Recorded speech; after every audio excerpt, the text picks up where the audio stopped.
Okay, so we're going to get started. Oftentimes, when we think about the future that we're moving towards, the conversations can be kind of negative. They can also feel very scary, oftentimes dystopian. Much of our media, when we're looking at the future, is quite dystopian too. So we wanted to make a space for us to think about a more positive vision of an inclusive future, what that could look like, and the leadership that is going to be required to help us realize that type of future. And we have two fantastic guests participating in this conversation. We have Katie Bessette from ABB, and we have Taylor Stimpson as well from the Academy for Sustainable Innovation. So before we get started, I'd like to encourage you to introduce yourselves, and we'll start with Katie.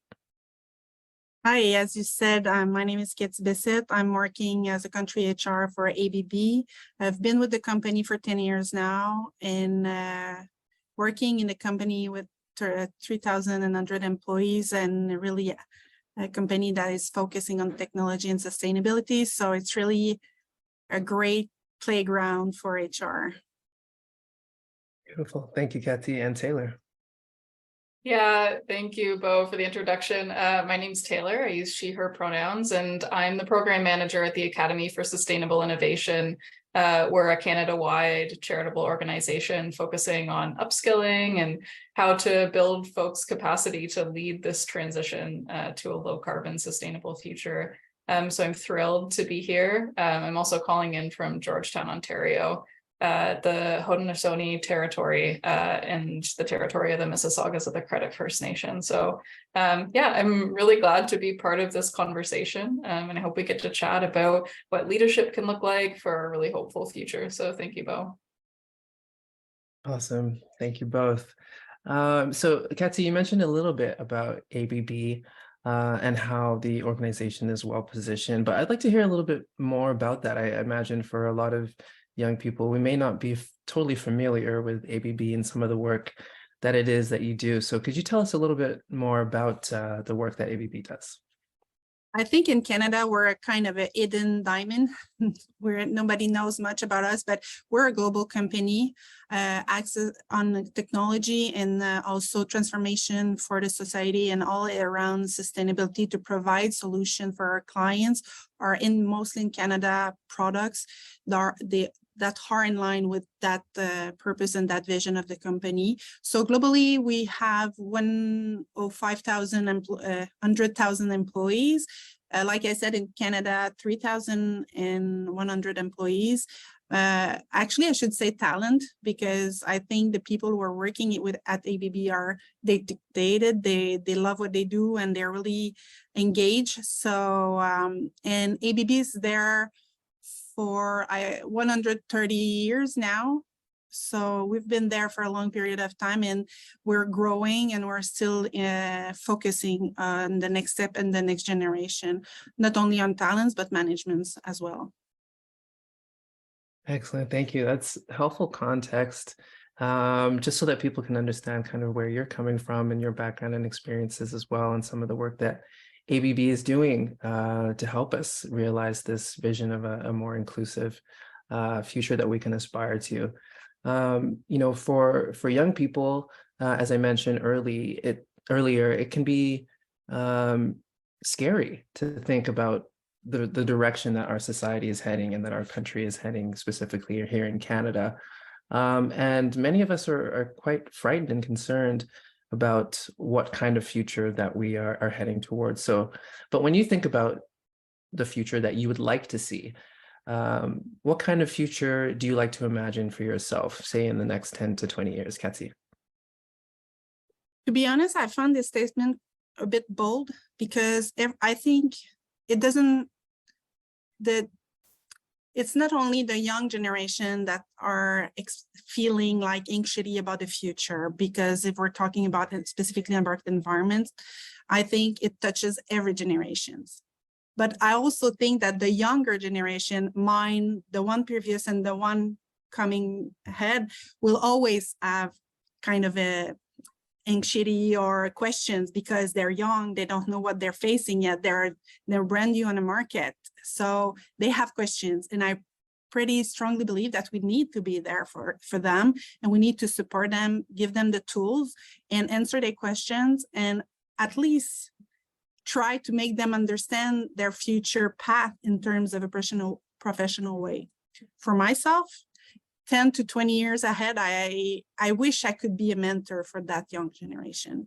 I will be close, or maybe at a retirement state, so my professional phase will be ending, but I wish I will be there for the younger generation to provide them some support, because they have so much to bring on the table, but they also don't have the experience to go through their journey. So hopefully I will be there for them to support that in their transition and getting that knowledge that they need to feel through the years.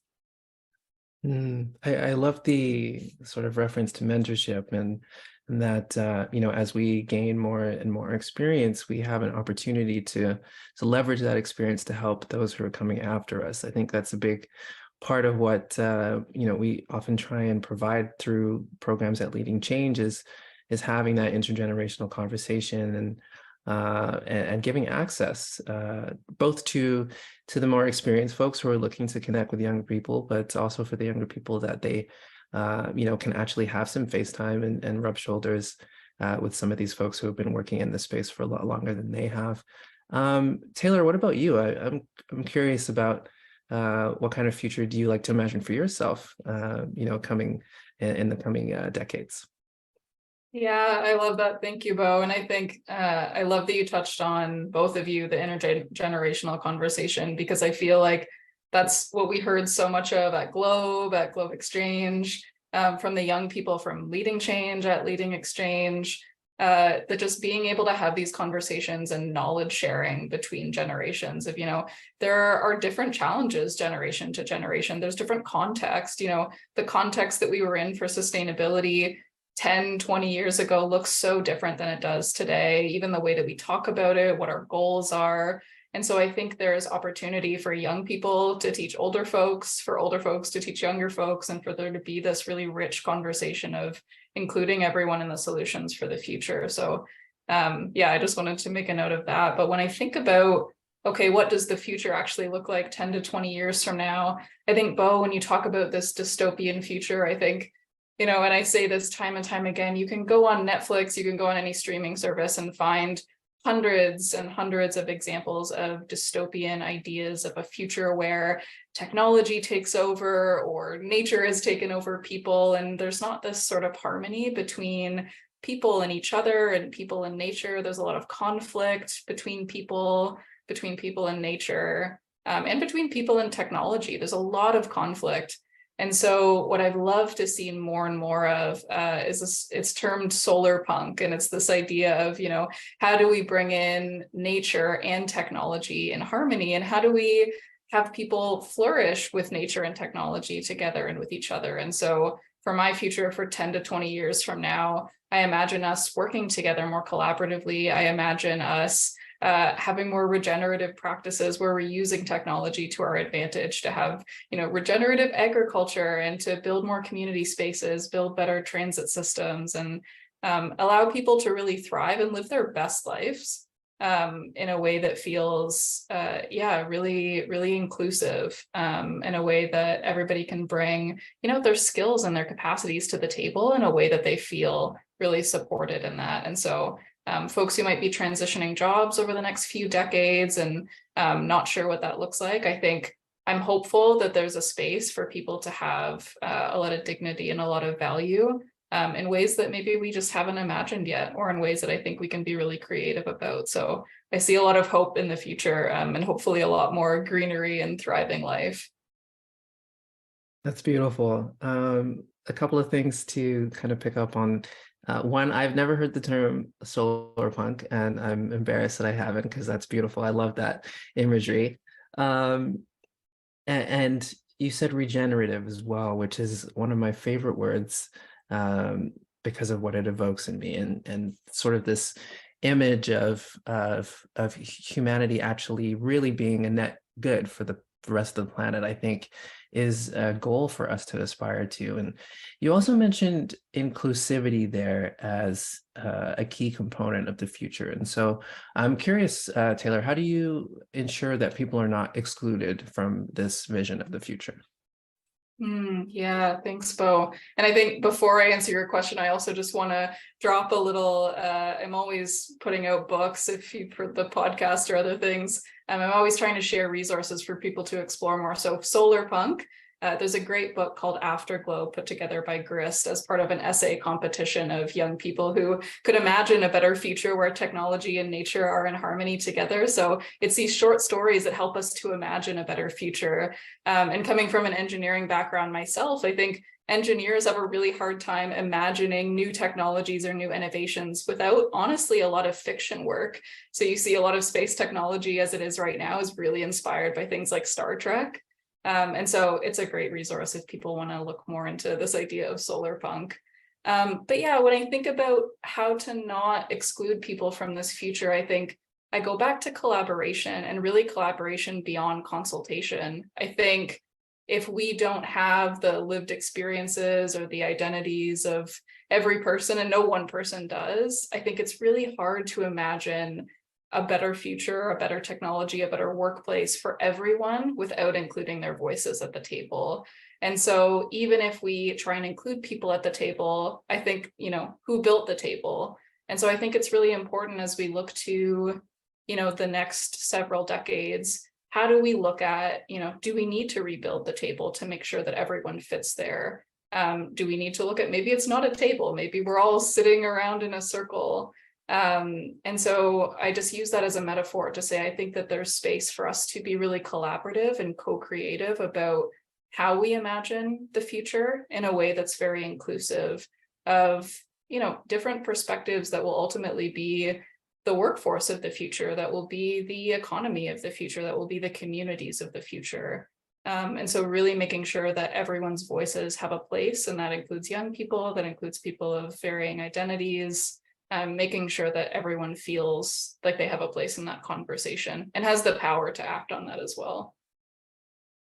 Yeah, that's really powerful. I love sort of the idea of introducing opportunities for creativity to reimagine what collaboration can really look like. And of course, this is going to take leadership. So speaking of leadership, Katia, I'm curious for you, how do you think about leadership? How do you define leadership?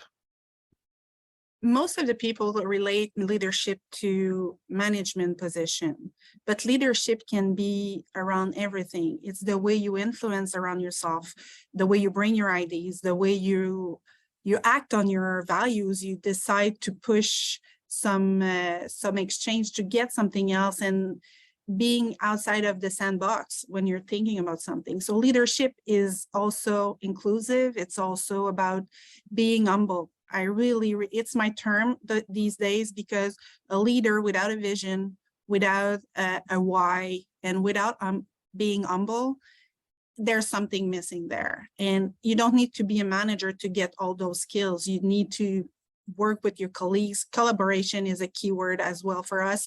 And I think if we want to have success, we need to collaborate, and leaders do collaborate. So leadership is about many things, but mainly about being open-minded and take your place and act on it. So I think it's really important that we do create a space for diversity, inclusion as a company, but leaders needs to take this and push it further to make sure it happens. So they do the difference, even if they are or not in a leadership position. Yeah, that's really important. Like you mentioned, especially right at the beginning of your answer, that oftentimes people think of managers first, rather than feeling like leadership can exist at every kind of level, every kind of position, and even outside of the workplace too. So I'm curious for you as well, Kathy, if you have some thoughts on why people feel as though they can't be leaders in their positions, or why they feel like they have to wait to get into a management role maybe to be a leader. Do you have some thoughts on that? Probably because it's the way it's been shown to them, and they didn't have in their path someone who create a space for them to use their leadership. So this is why a leader as a manager has the responsibility to provide a safe space for his team to like build on their own leadership and what they're doing. But normally when you have the capacity of exerting it, practicing it, you will learn how to use it, and then you'll get better and better. So, but when you don't have any opportunities to use it, when it's not in your internal culture as a business, there's less room for them to show their own leadership.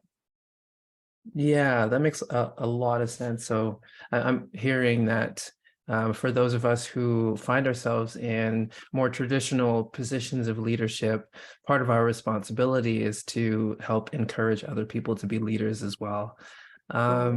Taylor, for you, how do you define leadership or think about leadership? Yeah, I think that leadership for me sounds really similar. I echo a lot of those same sentiments, that leadership is not just a position, it's not just a role or a title, but it's really how you show up for others and how you create space for other people to bring their best selves and their best work to the table. And so, can you lead with a strong vision? Do you have system sight and future sight? Like, can you see what that impact will be just beyond your term? Can you see that far? Can you help other people to realize their own goals? Can you be really collaborative? Again, I keep coming back to this, but can you bring everyone together to be able to, utilize their own strengths, their own passions? Can you make space for people to have fun with the work that they do? I think that's really critical for a leader as well. And yeah, at ASI, I think, and for myself included, I don't think we see leadership so much as, it is a set of qualities. A leader has a set of qualities for sure, but it's also a practice.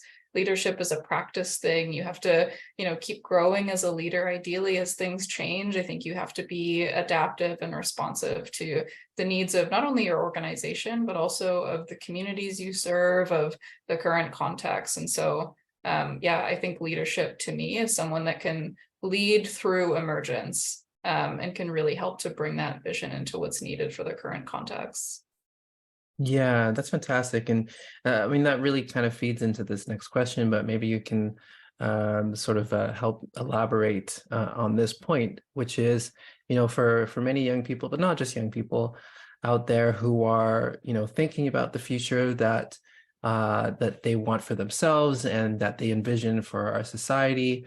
And they are thinking, I should be stepping up. I have an opportunity to be a more meaningful part of this conversation.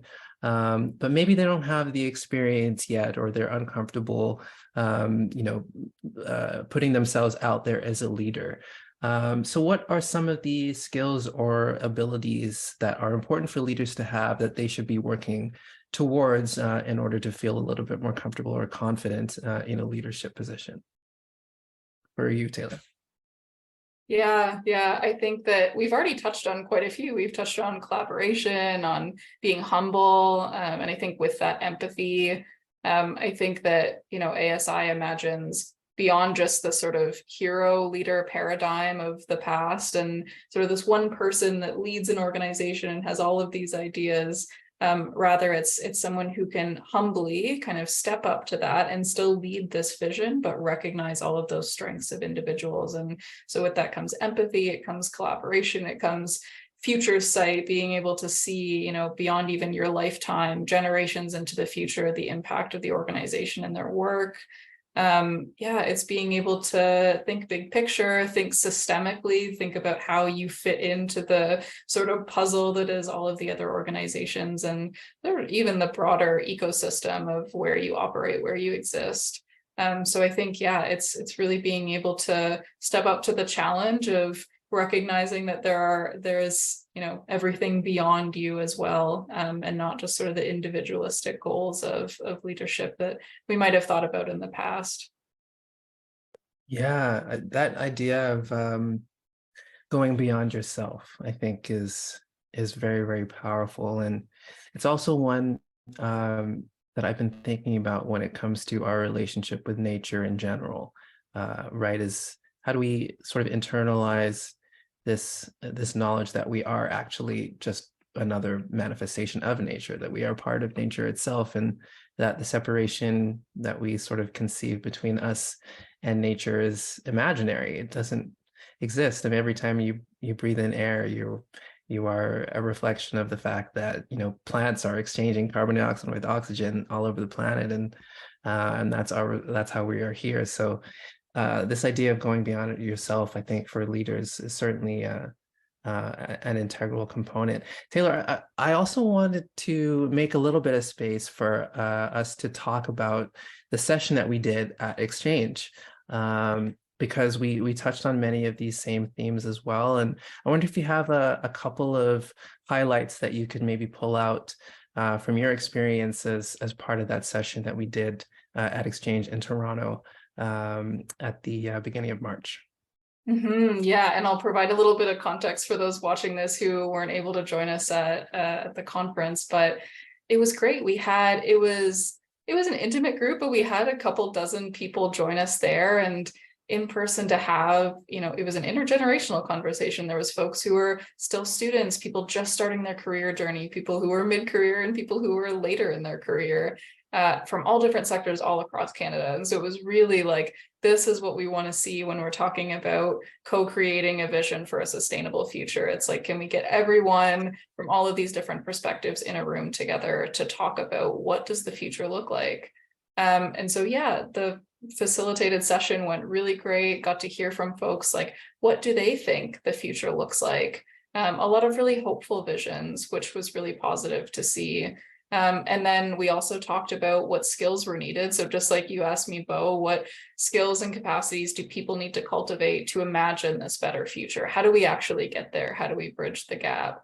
And I think it's a lot of things, like I mentioned. I heard a lot of talk about these, what we typically refer to as soft skills, which we've heard a lot more talking about them as power skills, because really they're powerful skills to be able to enable change, to be able to be empathetic of others, not just others now, but others in future generations, to be able to have the systems perspective, sort of the intersecting perspective of all of the different challenges that are going on globally. So being able to have climate literacy, but also thinking about how that intersects with social justice concerns, and thinking about how that intersects with health crises.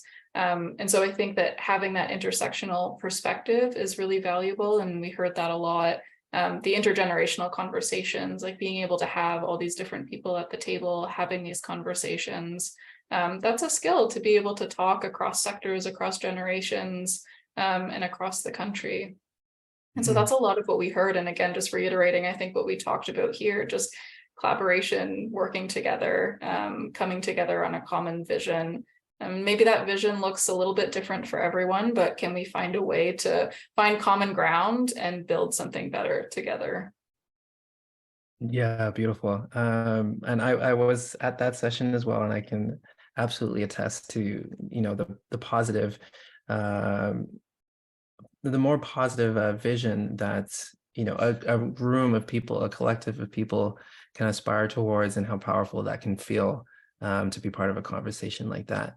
Katsi, for you, you know, obviously organizations, businesses are going to be a part of this conversation moving forward. And when we think about some of the values that need to exist in a workplace to help us have more of these conversations, to help us have that spirit of collaboration, I'm curious for you, what do you think are maybe a few values that are important to have specifically in the workplace?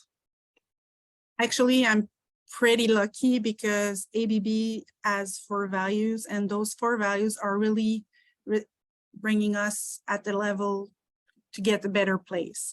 And I really relate to those values personally. So everything is aligned as my personal opinion, but also in the workforce. The value is the cornerstone, sorry, for your culture. So you need to understand then when you're naming your values as a company, you need to make sure everybody understands that their behaviors, their choice, their decisions needs to be in line with those values.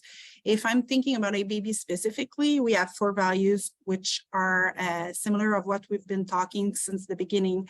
Like collaboration is definitely one of them. So many leaders inside are telling you need intelligent people use collaboration, because the line with leadership need to be done as well, because it's not because you don't have a hierarchy structure or you don't have supervisor directly addressing to you, but if you have leadership and you collaborate with your teammate and your colleagues, that will bring you somewhere else. So this is the base for everything for me. And after that, we have courage. The courage is like we act on what we're saying. We need to do some decision and assume them as well. So the courage to speak up, the courage to take actions. And the other value that we have also is care. So we need to care about our customers, our employees, and the environment as well. But care is about caring about the diversity, the differences between everyone who's working around yourself and your teams, and doing the right thing. More in line with integrity, I would say. And the last one would be curiosity, because when you're curious, you ask questions, you challenge the status quo, you improve, you also bring to the table new ideas, because you're coming from a different generation and your environment is different. So your curiosity will bring you outside of what you know, your comfort zone. So this is really important if we want to improve and elevate from that and learn from our mistakes. I think we grow as a person by doing mistakes. And if you're not allowed of doing so, then you will kind of stay at the same level. You won't improve yourself. You won't elevate. Elevate is maybe not a good word in English, but you won't be able to grow. So yeah. Yeah, that I resonate really deeply with all of those. It's something that I've been thinking about personally as well, in the spaces that I work in and that I move in, and how do we actually raise the level of dialogue that we're having so that's a little bit more constructive? And I think all of those 4 values that you mentioned can play a really important role in helping raise the quality of the conversation that we're having. I think curiosity is something that has been a deep value of mine since I was really, really young. And like you mentioned, I think it's a really, really key component aspect of growth. And, if we're sort of acknowledging the fact that many of the ways that we've been doing things as a society has been destructive, then how do we use our curiosity and our creativity, maybe adding a new C word into the values there, to collaborate and create something better. So really thankful for you sharing those 4 values. And for you, Taylor, how do you think about the values that are important in the workplace? Yeah, I think I, again, would just echo all of those 4 values. I think all of them are really critical, and maybe I'll just expand on them, if anything, to just say, openness and honesty, I think, are really important values to have, and things to be able to cultivate space for in the workplace. I think it's really critical for people to feel welcome to show up as they are, who they are, to the workplace. And I think even beyond like an inclusivity perspective, I think for people to, people have good days and bad days, and to be able to show up in a space where you feel supported by your colleagues to have those bad days or to celebrate the really good days, I think allows us to be more creative, to be more courageous, to take bold action, and to be honest about, if you're going through a project and you don't really believe in the direction that it's going, can you be open about that? Can you hold hard conversations in a way that still feels supportive? I think that when we're talking about the climate crisis, there are a lot of hard conversations to be had. And I think it's really easy to avoid having those hard conversations. But I think, can we lean into them, but can we still have spaces that feel supportive for us to do that in a way that we feel like we can still continue our work, we can still leave work and enjoy the rest of our days. And so, yeah, I think that's being able to bring our full selves. And I think that's the element of sort of humility, openness, that we already talked about. So again, just really resonating with the ABB values for sure. Yeah, totally. It makes me think of, I can't remember where I heard this, but it was relatively recently, and it was just like a simple phrase of like kindness goes a long way or something like that. And I think that can oftentimes encapsulate a lot of these different values that we're trying to name. That many of it comes back to, giving people grace and being a little bit more kind and coming with a spirit of generosity to these difficult conversations, like you mentioned.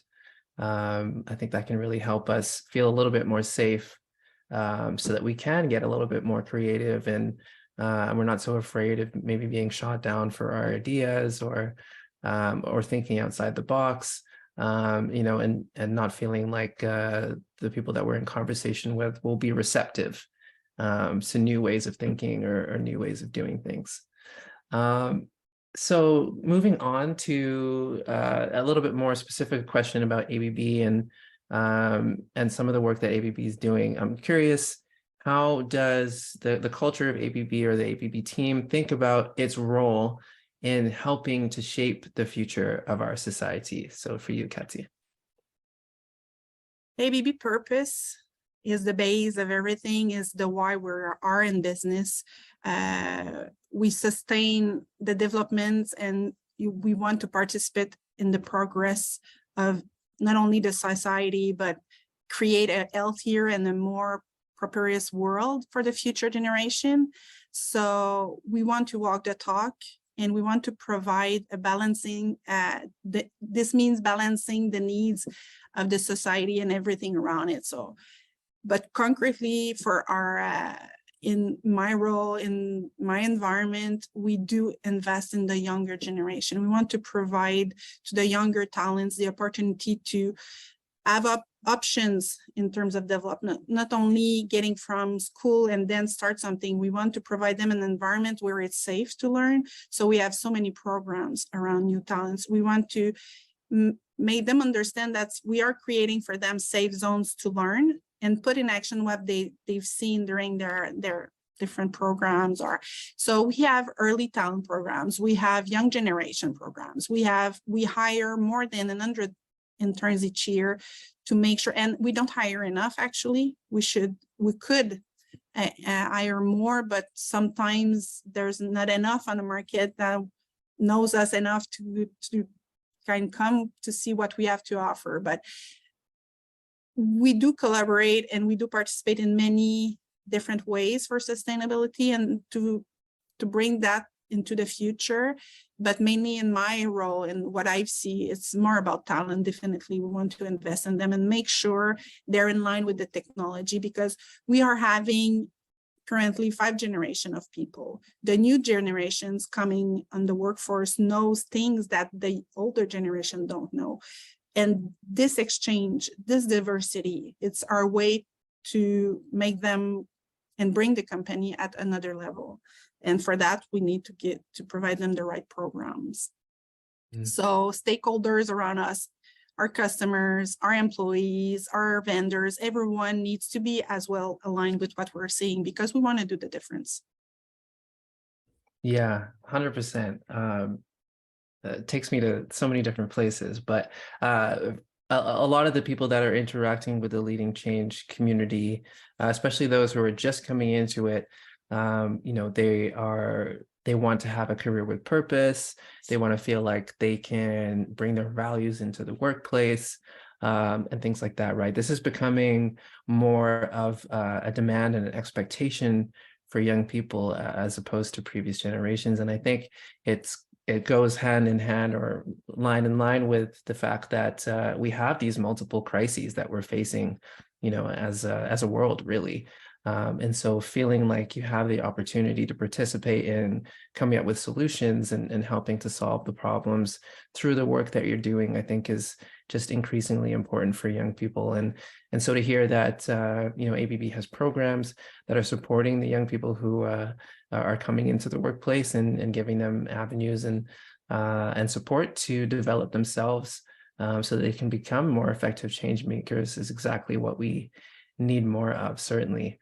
And thank you again for naming sort of the benefits of the intergenerational component of that. I think there's so much institutional knowledge that more experienced folks have that can be so beneficial and valuable for the young people who are just coming in and don't quite understand how the systems work or how they work together. And so getting some visibility on that is really, really beneficial. And like you mentioned, many of the young people who have grown up with some of these new technologies, so much so that it's just an extension of themselves. They can really provide some of that expertise needed to use or to maximize the new technologies that are coming out every year. For you, Taylor, actually, what about the same question in terms of ASI and how does it see its role in helping to shape the future of our society? Yeah. A lot of the work that we do is we call it under the umbrella of capacity building, but like, what does that actually mean for those listening? And I think in one way, we help to facilitate those hard conversations, or sometimes they're great and fruitful and creative conversations with organizations that are going through their own transition. So I think that our role in the future is just this transition is going to be long and it's going to take many different forms. And so for us, it looks a lot like helping to facilitate those conversations, those actions, those plans, strategies, so that they can, bring all of the good collaboration within an organization to fruition. For individuals too, I think it looks like supporting them through their journey and transitioning their careers or gaining new skills and opportunities. And so through our courses and through our events and our upcoming membership that's launching this summer, really it's to help support individuals to see what their journey looks like, whether they want to transition sectors, stay in the same job and implement more climate action and sustainability work into it, whatever that looks like. How can they actually take action and what gaps might exist for them? And then how do they address them? So it's really action oriented, helping people to feel like they can build and gain and cultivate power within climate action and to actually take action on it. And so, yeah, for us, it looks like all of these different prongs of how we help to build capacity, but no matter what the sustainability journey looks like, I see us playing a role in helping to envision that, like we talked about, that really beautiful solar punk future, ideally. Yeah, I like the capacity building. I think is a really great way of sort of encapsulating the different components of what that looks like. Because as you mentioned, like I think more and more people are kind of realizing sort of the internal work that they need to do to help move this forward, but it's difficult. Like many of us have never gone through a process like this before. And so, having some support, some outside voices or whether it's consultation or facilitation, those kind of services that can actually help us, take off our, we can't do this hat and put on our, okay, let's get creative hat. Can be really beneficial for a lot of different organizations, companies, and also individuals as well. So very, very grateful for some of the work that you folks do, and us here too at Leading Change as well. So collaboration is definitely one of those pieces that's an important component of this. So more specifically, how can we, maybe as individuals, but also as organization, use collaboration as a tool to further our individual impacts? And I'll go back to you, Taylor, for this first. Yeah, I think a lot of mainstream sustainability has convinced us that a lot of the responsibility is on the individuals and it's our individual action that's going to cause change. And I think in a lot of ways that's really true. I think that individuals have so much power to make change in the way that we live our lives, the way we do our work, the jobs that we choose and what we choose to invest our resources in. But I think so much of it is this collective action, and you can't have collective action without collaboration. And so I think that collaboration is so key to bring people together on this shared vision of, we see the goal of this ideal future, but I, as a chemical engineer, don't have all the tools, or my friend and coworker in marketing doesn't necessarily have all the tools, and folks who are storytellers or songwriters, or all of these people who have these really brilliant talents and skills to help us shape the future. I think that we need everyone all together to tell that story and to make it a reality. And so I think that, even in an organization that's focusing just on technology, I think there are so many things that we need just beyond, technical people and engineers and scientists. I think we need everyone to bring that into fruition. So when we think about collaboration, it really means bringing everyone's talents together. And then when we do work together, we get to build on each other's best practices. What has worked well for you before your organization? We also get to hear about each other's failures, and so we don't make those mistakes again. And I think if we want to go fast, I think we really need to do this together, and we need to learn from each other. And then I think back to the intergenerational conversation, because that was really the theme of this event at Globe, is thinking about, again, learning from young people who are maybe going really fast through certain transitions that took older folks a lot more time to go through. And then maybe older folks have had a lifetime of experience going through certain challenges that young people could benefit from those stories and that wisdom. So I think that too, that kind of collaboration can really help us to build better, build stronger, build more fruitful in a way that's really supportive for everyone. Yeah, that really evokes to me this, maybe this is my bias showing as someone who studied biology, but I always find that these analogies really work well at the ecosystem level, and that thriving ecosystems are ones that are very diverse, and there's a lot of different niches, and that everybody's kind of working in their own sphere of influence, and together it creates something really beautiful. So I definitely think collaboration is an integral part of the vision that we're trying to achieve. And Katsi, how does ABB think about collaboration? Maybe it's about the type of partners that ABB works with. Maybe it's, as you kind of mentioned earlier, the way that the internal structure exists so that teams within ABB can work together. I'm curious if you have some thoughts on that. Actually, the ABB structure is not built to create collaboration space. Actually, it's a choice. So we need to choose to collaborate with each other. And when we're deciding to do so, this is creating so much opportunities. We have like one division who's robotics, working with robots, and we have one division who's manufacturing electrical material, whatever. And those manufacturers needs help because schools are not providing any more programs for the younger generation in terms of more technical space, I would say. And they decided to talk to each other because they have both needs and they have shared it.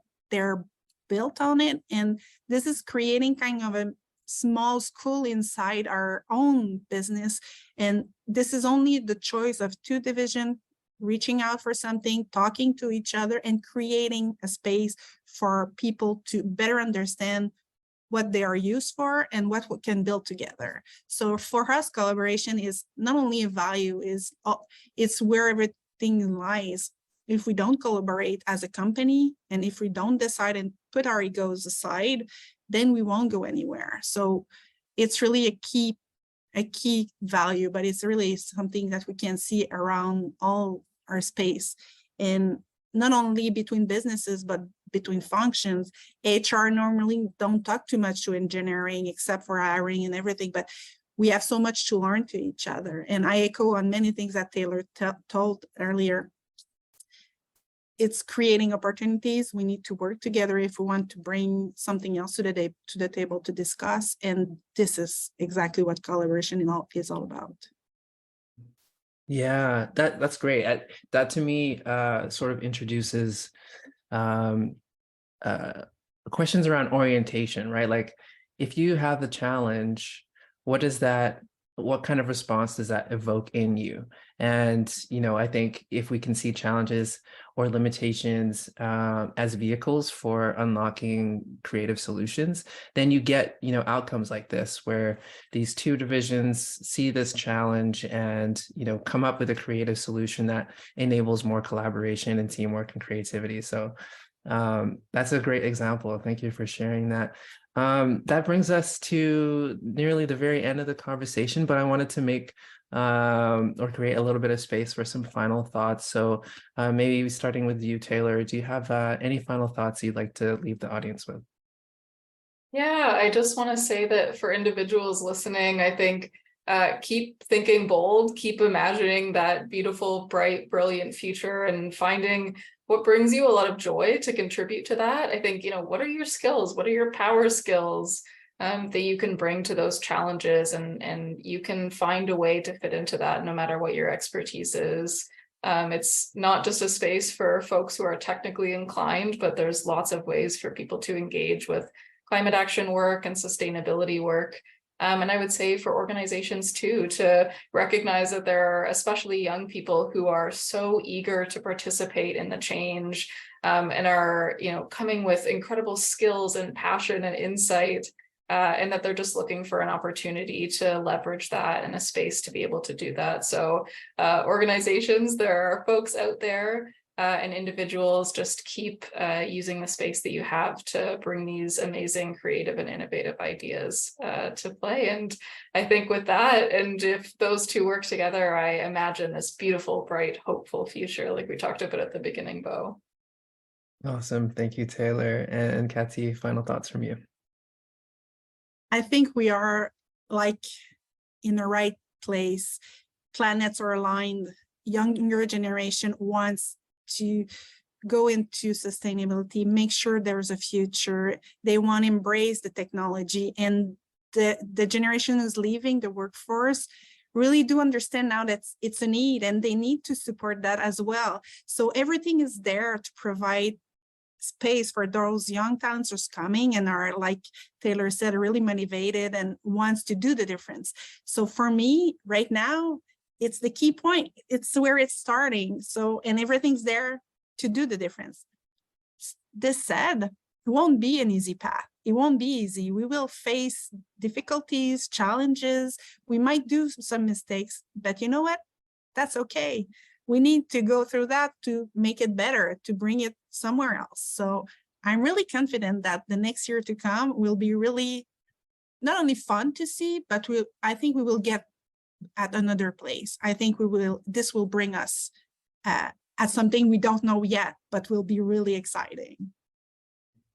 I love that. Well, thank you both. This has been a really enlivening conversation, and I feel definitely inspired and hopeful that our future is going to be one that is truly beautiful and inclusive as well. So thank you for participating, and thank you for watching, and stay tuned. We'll have more programming coming your way soon.